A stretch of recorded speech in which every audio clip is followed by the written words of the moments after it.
everybody. Welcome to the STEMspired Podcast, where we amplify the voices of rising leaders in science, especially those who are blazing new trails and breaking down barriers.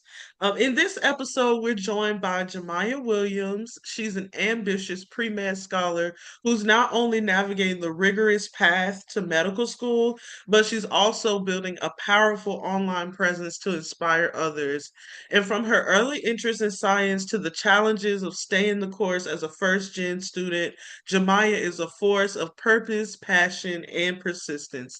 So get ready to hear how she's using her platform to uplift her community, how she's representing the underrepresented voices in STEM, and she's going to share practical, heartfelt advice for anybody that's considering a future in medicine. So without further ado, I'm going to give it up for Jemiah this morning. Thank you so much for agreeing to be here today. Thank you. Um, Hi, my name is. I don't, girl, you just did the perfect intro. I was going to say, I kind of like glossed a little bit over, a slightly little bit about who you are, but for our Okay, listeners that want to know a little bit more about you, can you just give like a brief introduction about your personal and professional okay, background? okay. I'm gonna say good morning, Dr. Mia. Thanks for having me on your podcast. And then you can say, can you give us a brief introduction? Yes? Does that sound okay? I was about to say, girl, you done messed up. I'm going to edit. Just keep going. Okay, your intro is great. Your intro is great. Um, Good morning, Dr. Mia. Thanks for having me on your podcast. I'm so happy to be here today. Thanks for offering a platform for me to share my experiences. Absolutely. I will say that y'all, I found Jemiah on TikTok myself. So I'm also getting a chance to learn more about her, and I think you guys are going to benefit so much. So, can you give us just like a brief overview about your professional and personal background? Yes, I can. So, good morning. My name is Jemiah Williams. I'm a part time pre med content creator, full time research coordinator, and PRN healthcare worker. Essentially, I wear many hats, all geared towards medicine, networking, giving back to the community around me. In my personal life, I'm the typical young adult. I enjoy spending time with my friends, going Latin dancing, traveling, going to festivals, listening to music. I recently went to a research conference in Seattle, which was really nice. So uh, that's kind of my STEM background. Oh, that's amazing. So despite all these different things that you've done, I know you said you like working as a research coordinator, a PRN, like you got a lot of different things going on to prepare you for this new venture. So why did you choose to pursue the pre-med track?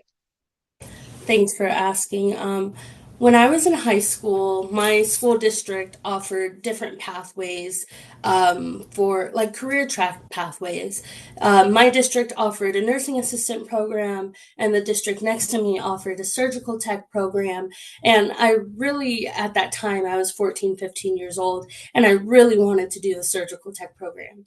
But when I looked into it, the logistics of getting to a different school district, applying for the program, they were just too great. So I Mhm. instead decided to pursue the nursing assistant program at my school. I was the only one accepted. And that was an opportunity that allowed me to understand what it was like to work in medicine. So I got my start in medicine at 15, 16 years old through the CNA program. We did our clinicals in the hospice, and it was a really good intro to medicine.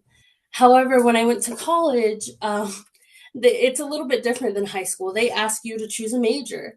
And initially, I went on Google and I searched up how to choose your major for college. And it said, go over your transcripts and see which classes you did the best in and choose one of those as your major. And so I followed the instructions I found online.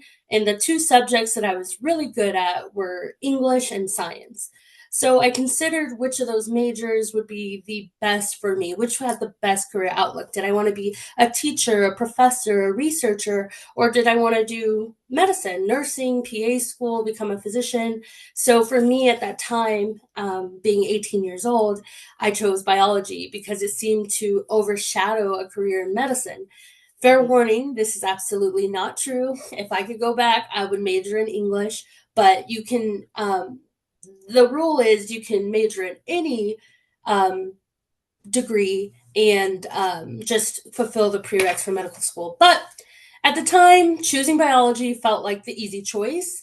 It wasn't something I was necessarily amazing at, but it had a lot of career options and I had good grades. So when I went to college, I dived into the courses and the information was fascinating. I took cell biology, organic chemistry. I took Mhm. these really hard sciences that just kept me engaged, even though they were really difficult. In reflection of my college course load, I wish I had spread out some of my classes. If you go to college today, they'll give you 3, 4, 5 difficult science classes at a time. I wish I just took one at a Yes. time, two at a time, just so I could have time to learn how to study as an adult and apply myself in these courses. I think what really put me on the path to medicine, though, is somewhere during undergrad, during the pandemic, I had my nursing assistant license. I was working at the hospital. And because of COVID, the classes started to slow down, and the need to work in the hospital became more. And I guess the more that I worked in the hospitals, the more I realized what it's like to be a provider. At this time in the hospital, um, the hospital environment heavily relied on anyone who had healthcare experience because families couldn't go to the hospital. There was a disease Mhm. no one knew about. And so I really felt a passion to kind of work to be there for people, serving, giving care, whether that was end of life care or just continuous care. I just really felt like, I need to be in this space. Um, so with that, I worked in Arizona during the pandemic. I took a travel contract to Atlanta during the pandemic. So I worked with geriatric patients and then pediatric patients, all while everyone was fighting COVID. Mhm. And it really made me realize that, hey, I really like this field and I want to do more. I want to help people. So my current standing as a pre-med comes from being curious about medicine and the many paths that stem from it. But my future as a physician comes from the many years I've spent working with patients, underserved populations, and wanting to make a difference within them. Man, I'm telling you, working during COVID in the hospital setting, the healthcare setting, that I mean, I commend all the healthcare workers during that time. That was a very scary time, and the fact that that really like played a big role or was a big part of your story in becoming, well, choosing the pre-med track speaks volumes.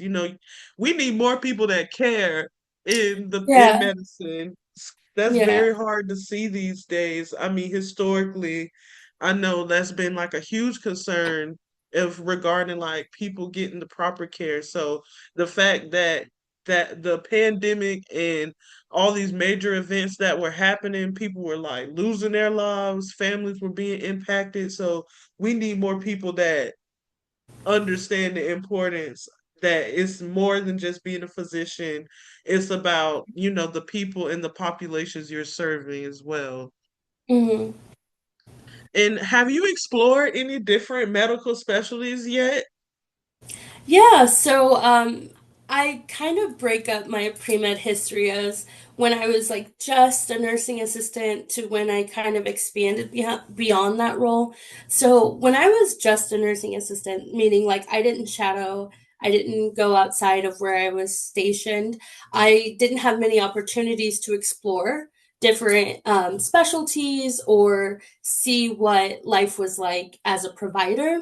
I primarily worked on med surge, the emergency department. I worked with women and infants and with geriatric patients. And honestly, when I only pursued medicine through my role, I was very limited. So Mhm. when I started to pursue pre-med programs, so when I identified like, hey, not only do I want to work in medicine, but I want to become a provider, and this could encompass becoming a nurse, doctor, PA. When I started to pursue pre-med pathway programs, these are opportunities where pre-meds can shadow.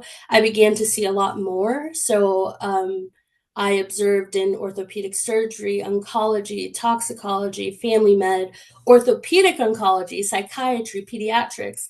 There's a few more specialties I would love to shadow in neonatology, OB-GYN.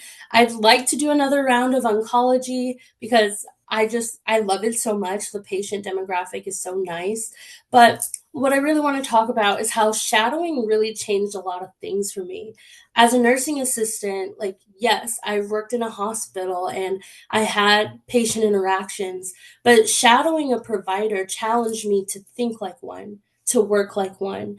And there are very few opportunities to work that closely with someone.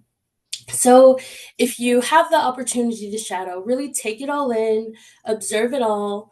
My tips for shadowing is I would internalize the actions that I would see. While I was in the OR, the surgeon would pick up the scalpel and he will make an incision and then chip away at bone. And all the while I'm watching, I'm like, okay, first you're going to pick up the forceps and then you're going to slice the skin and you're going to do this because I think it just kind of helps you stay engaged, but it also kind of teaches you this concept where 1 minute you're the student and the other you're the teacher. So if you can conceptualize these kind of things, it's easier to get through shadowing and stay engaged. I will say, as a future physician, I feel aligned with ICU, trauma, ortho. These are high intensity specialties. But I've always loved a high intensity workload. But honestly, with so much education ahead of me, I really just want to find a specialty that I love and can sustain myself in. Um, yeah. Yeah, I mean, it's so many specialties out there and exploring so many. I mean, you name like a laundry list of different Yes. specialties that you've explored. So I think Yes. it's great advice to give those students that are watching or whoever is watching that wants to do pre-med that, explore different things. Don't be afraid to get out your comfort zone. Um, Yes. I'm sure networking was like a huge part of being able to do those Yes. opportunities, I'm gonna assume. Yeah, and I can talk about that. So for me, I got my shadowing opportunities through a pre-med pathway program. So increasingly around the country, there are pre-med pathway programs that take in pre-med students. The one that I was in was at my local community college, but there's some across the country that you can apply to every summer and fall, and some of them are virtual.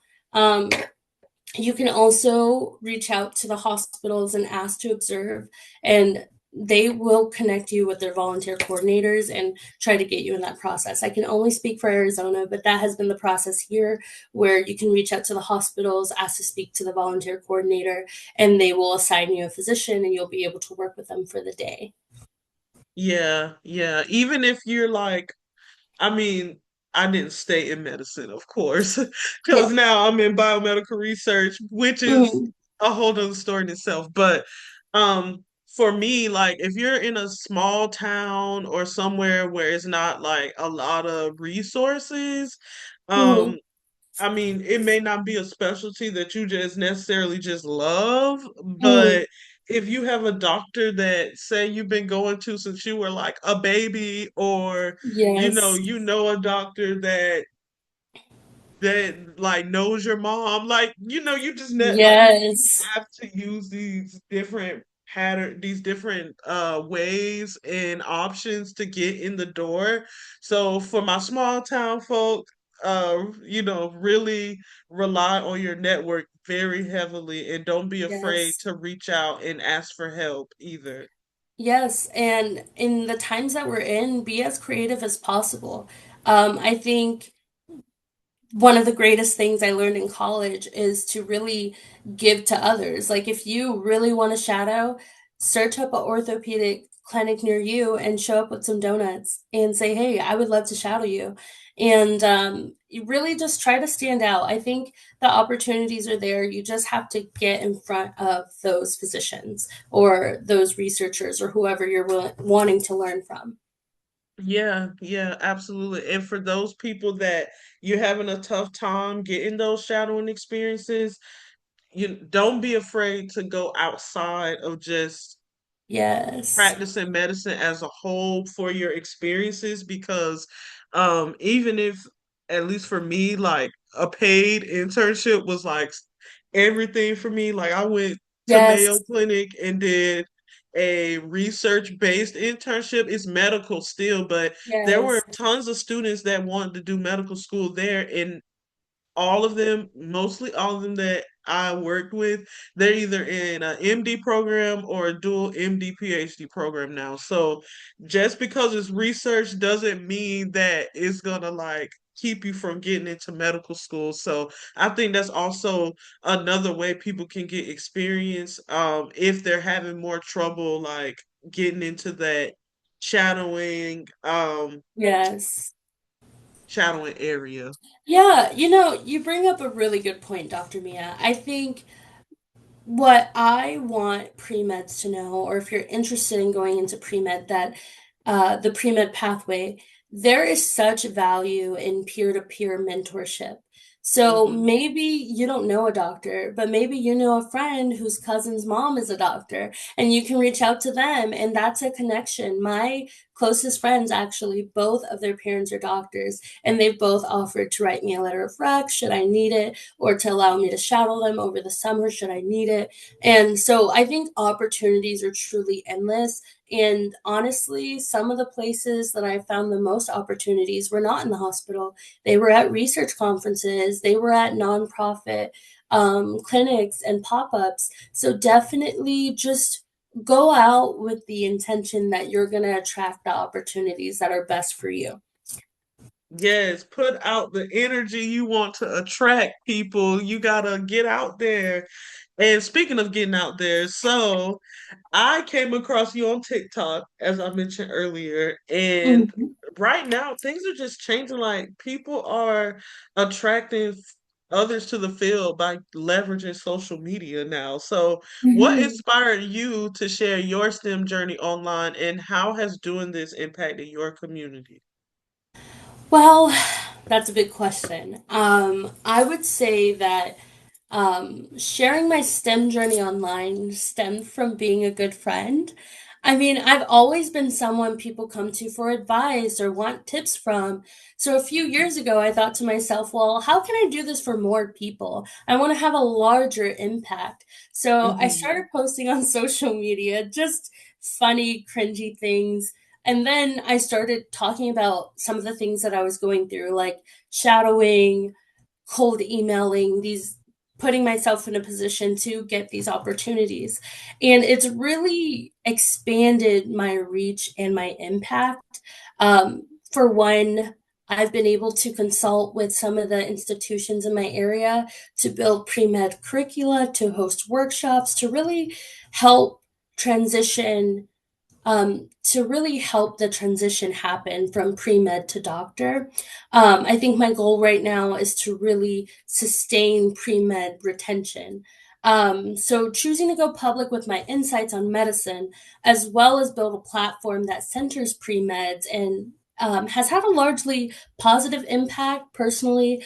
It serves as motivation to keep pushing forward and fuel my own passion to get my application in. I've pushed myself to do the unthinkable. I've gotten published in maternal health. I have opened a application portal where people can submit their application materials and I'll review them for free. How I did this was I would screen the applications for grammar, organization errors, and when the students fixed those, I would send them to the connections I made over the years, doctors, medical students, admissions faculty who were willing to take a look. To that end, I reviewed over 100 documents in 2 weeks. I'm still reviewing a few items for this application. And the truth is, it's a service that people are charging thousands of dollars for. But as in the driver's seat, as someone who's reading it, a lot of these students are highly, highly competitive. They're just not aware of the language that is being spoken. And that Mhm. only comes from years of being in medicine. And unfortunately, or fortunately for the people who applied and got their applications reviewed, I have the years. I've spent my time in medicine, but I also have the expertise and the network to lean on when I don't have the answers. So honestly, these three projects, getting published, offering personal statement reviews, my platform, it's been such an amazing opportunity, and I'd love to do more. But honestly, I'm just spending the summer balancing my summer course load, working on that pre-med curricula with the schools in my area, and trying to figure out ways to expand on what I'm currently working with. So I'll be applying to medical school next year. I won't be able to review personal statements next year, conflict of interest, obviously, but I'm hoping to Mhm. post like a full video on how to make your application the most competitive it can be. Yes, y'all. She shows everything ranging from what it's like to get in there and learn the material hands on, giving advice about personal statements. You know, we all need to come together as a community and uplift each other. So the fact that you're doing that, it speaks volumes about you Thank entirely. you. Thank you. So I know you've accomplished so many things, and throughout this, I'm sure you've had like some challenges along the way. And what's been some of the toughest challenges you've had, and how were you able to push through those things? Because we all know life happens and life is not linear. So how did you get through that? Yeah, I will say that my toughest challenges as a pre-med student has been believing in myself when others don't. My experience is echoed by many across the country. We don't fit the mold. We're gonna go to pre-med advice and they're gonna tell us to choose a different field. Um, and I guess internally we have to listen to this little voice that says go. It's not solely about who believed in me, but more importantly, it's about how I believed in myself. I've learned that I'm a huge advocate for others. Like, if there's an emergency, I'll be there. If you call me, I'm going to answer. But I think over the years, I've started to question, okay, how can I show up for myself in that same tenacity? As I'm studying for the MCAT, can I get up and study every day? Can I go to my classes and get my homework done? Can I put TikTok down? And I guess I've really been trying to focus on those skills. And Mm-hmm. through that, I've been able to like say, okay, today is a studying day, a homework day. If I'm going to text my friends back, they're going to get one text. If they're going to get a call, it's going to be one call. And slowly, it's really built skills in me to really just prioritize myself and my needs and my learning needs. I think if you can't for some reason prioritize yourself in this process, you're going to be overshadowed by all the things that happen in your life. You know, there's always going to be an emergency. For me, during undergrad, my mom had an emergency surgery, and that, you know, threw our house in shambles. She was a woman who lived alone in her 40s, to being ripped from that to being hospitalized, and then she came to come live with me. And while I love my mom, and it was such an experience that taught me how I'm going to show up for her when she's older, it really showed me, like, yes, this is an emergency, but also I'm in my final year of college and these classes need to get done.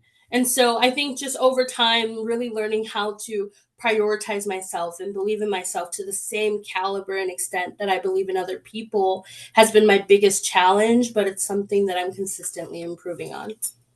Girl, you dropped some gems. You dropped some wisdom right there. I mean, yeah, you can't help others unless you help yourself, you know?